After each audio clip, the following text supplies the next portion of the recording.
There's so much food that there's food waste. We're giving, and I don't think we should stop having people be able to access as much healthy food as they want. And yes, the occasional Scooby snacks. I have no problem with that, but we also need to be giving them the help that they really need, because one thing they really seem to have access to, the unhomed, is food. The one thing they really seem to have access to is food. And, that doesn't always include potable drinking water. So the water is very valuable, sealed bottles, or if they have a place to go with a cooler. And if they're drinking St. Petersburg tap water, that might be the root of a lot of their problems. But they all need treatment of some kind. They all have some form of schizophrenia. I'm telling you, that's the symptom of the disease, and it manifests themselves as in all other symptoms. It manifests itself in different ways and in different intensities. And they can all use a little pharmaceutical something that takes the edge off and gets their brain balance in order. But yes, they should all also be off the alcohol and the drugs, including cannabis, until we figure out what's going on with them.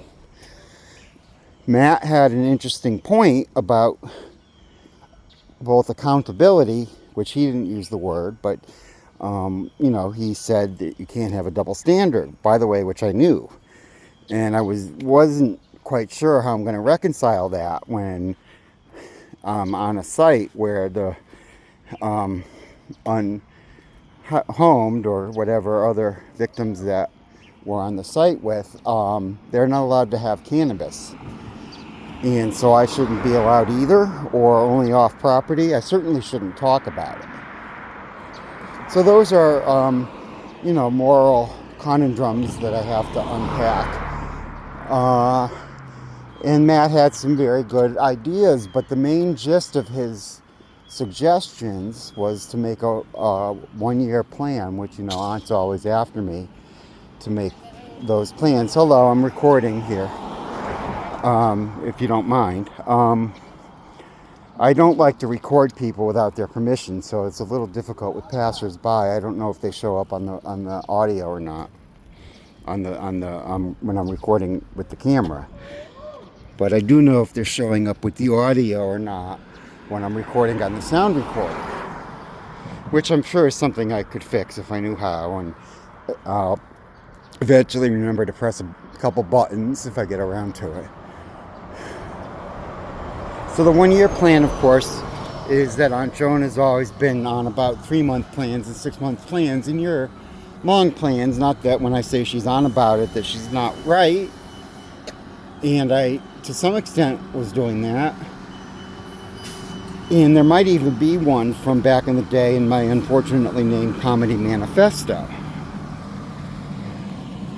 That's the bus, by the way, that I get on, but I'm walking up to Daystar because I'm choosing to walk up to Daystar. It's only about a mile and a half, less than a mile and a half. And as a matter of fact, I'm considering the merits of walking back to make it 3 miles today, except that I'm going to have stuff. Daystar gives out stuff, and they'll give you like a whole grocery cart worth of food if you ask for it, but it's only once a month. But I thought I would take advantage of it and get a bag of food. They have produce and things, I think. And I'm going to see if they have any extra health and beauty aids. They gave me some the last time. They didn't have the foot powder, but I've got that now. So I'm just going to let this get titled with a timestamp, I think. So that's my mid-morning. Back to you.